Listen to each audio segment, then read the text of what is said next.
तो इससे हमें बहुत ही अच्छा कुछ सीखने को मिला। लड़केबाजी से दूर रहना चाहिए। समझ वाली शिक्षा जरूरी है। किसी ने खान सर और रोशन सर के बारे में पूछा तो एज अ वो टीचर आरकेडी बिजनेस कॉलेज के आज जो है मोटिवेशनल क्लास में जो है अवध ओझा सर पहुंचे हैं। हम आरकेडी बिजनेस कॉलेज के जो यहाँ पे स्टूडेंट हैं, बात करेंगे। अवध ओझा सर आए थे, क्या क्या कुछ बातें सीखे उनसे। सबसे पहले तो आपको नमस्कार, मेरा नाम कुश कृष्णन है और मैं आर्केड बिजनेस कॉलेज में फाइनल ईयर का छात्र हूँ।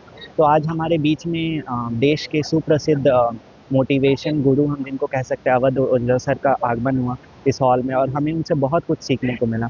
उन्होंने हमें बहुत अच्छे से मोटिवेट किया। हमें उन्होंने बताया कि जीवन के जो मूल मंत्र होते हैं जिससे हम सिद्धि प्राप्त कर सके, जो सक्सेस प्राप्त कर सके, तो इससे हमें बहुत ही अच्छा कुछ सीखने को मिला और हमें बहुत ही अच्छा लगा उनसे बात करके। और हमारा क्वेश्चन आंसर सेशन भी हुआ जिसके थ्रू भी हमें बहुत कुछ उनसे सीखने को मिला, तो हमें बहुत ही अच्छा सवाल भी किया, उसके जवाब भी बहुत अच्छे तरीके से दिए। कैसे आगे बढ़ना चाहिए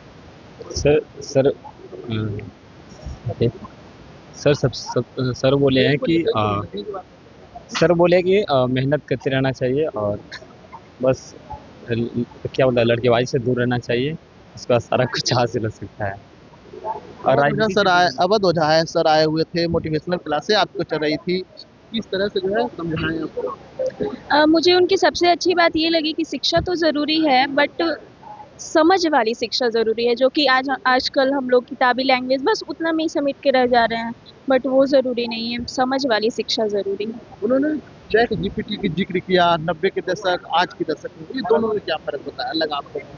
जनरेशन वाइज अंतर है, मतलब जैसे जैसे समय बढ़ रहा है वैसे वैसे टेक्नोलॉजीज बढ़ रही हैं, तो जो पुराने लोग हैं उनको अभी के टेक्नोलॉजी के बारे में उतना आइडिया नहीं है जितना हम लोग का है, क्योंकि हम लोग मतलब बचपन से ही इन सब से फैमिलियर है, बट वो लोग नहीं है। उन्होंने ये भी कहा कि संस्कार कम हो ज़्यादा फायदा रहेगा। संस्कार संस्कार हाँ, संस्कार मैटर करता है। संस्कार से ही तो मतलब हमारा आधार पता चलता है कि हम किस बैकग्राउंड से बिलोंग करते हैं। बोलिए। और यहाँ पे गर्ल्स हैं, बात करेंगे। आज जो है बातें हुई अवध ओझा सर से, क्या क्या बातें हुई। आज हम लोग को जीवन में सफलता किसे कहते हैं वो जानने को मिला, और उपलब्धि क्या होते हैं वो जानने को मिला, और भी बहुत सारी चीज़ें हमारे ओझा सर के द्वारा हमें बताया गया है। कई छात्र छात्राओं ने सवाल भी किया, उसका जवाब सर कितनी सही दिया। आई थिंक ऑलमोस्ट सारे क्वेश्चन का जवाब उन्होंने सही दिया है, जो कि उनके हिसाब से है। अगर हम किसी ने खान सर और रोशन सर के बारे में पूछा तो एज अ वो टीचर हैं, तो वो किसी भी टीचर्स का बुराई तो नहीं कर सकते ना, तो उनके अकॉर्डिंग उनको जो सही लगा उन्होंने वो बताया हमें कि उन्हें ये करना चाहिए। आगे कैसे बढ़ना चाहिए, कैसे तरक्की करनी चाहिए, इसके बारे में भी बता रहे थे। हाँ बिल्कुल बताया हमें। क्या बताया थे।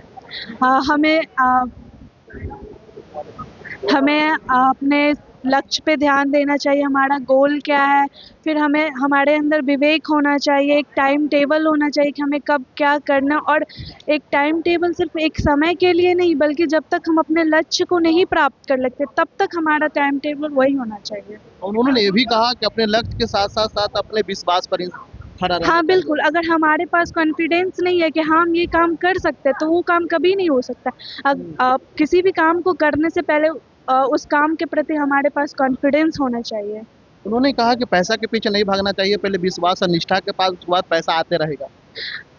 जैसे कि उन्होंने कहा कि विश्वास के पीछे और निष्ठा के पीछे भागना चाहिए, पैसे के पीछे नहीं भागना चाहिए। बट आज के टाइम पे जितना विश्वास निष्ठा ज़रूरी है उतना ही पैसा भी ज़रूरी है इंसान के लिए आगे बढ़ने के लिए। आज बात हुई, क्या क्या बातें हुई अवध ओझा सर। पहली बात अवध ओझा सर हमारे कॉलेज में आए थे, वो बहुत अच्छे इंसान हैं, एक बहुत अच्छे मोटिवेशनल स्पीकर है। हमें बहुत प्रोत्साहित किया हमारे युवा को, और जो भी आज बिहार जहाँ तक बढ़ा है और पीछे भी रहा है उसके पीछे का कारण भी बताया, और किस तरीके से बिहार आगे बढ़ सकता है, उसकी युवा बढ़ सकती है, और क्या कमियां हमारे अंदर है, हम क्या उस कमियों के ऊपर काम करके आगे चल के बिहार को उस तरीके से देखेंगे जहां आज मुंबई और जैसे दिल्ली जैसे शहर हैं उसको वहां तक कैसे ले आ सकते हैं। ऐसा नहीं कि हमारे में कमियां हैं, बस हमें कोई मोटिवेट नहीं कर रहा है या कोई हमें अंदर से बताता नहीं कि हमें क्या करना चाहिए, वो सही गाइडेंस देने का काम जो है आज सर ने किया है, वो बहुत अच्छी बात है। मेरा नाम है मोहम्मद एहतशाम आज़ाद। अवध ओझा सर ने आज मोटिवेशनल आप लोग को लिया, क्या लगा, आपने सवाल भी किया नहीं किया, फिर कई छात्र छात्राओं ने किया, क्या लगा। अच्छा लगा बहुत ज़्यादा, मतलब कि समझ गए थोड़ा आगे, तेज बोलिए। मतलब बहुत अच्छा लगा कि आगे कुछ मतलब कर सके ऐसा। क्या जैसे में जैसे कि मोटिवेशनल कि वो पहले नंबर की समझ के कुछ भी प्लान बना के करना हो, वो चीज़।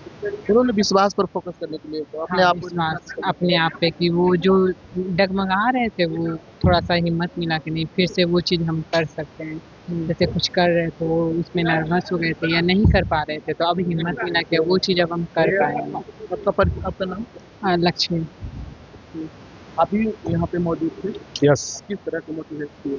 कैसा अच्छा लगा? रहा, अच्छा रहा।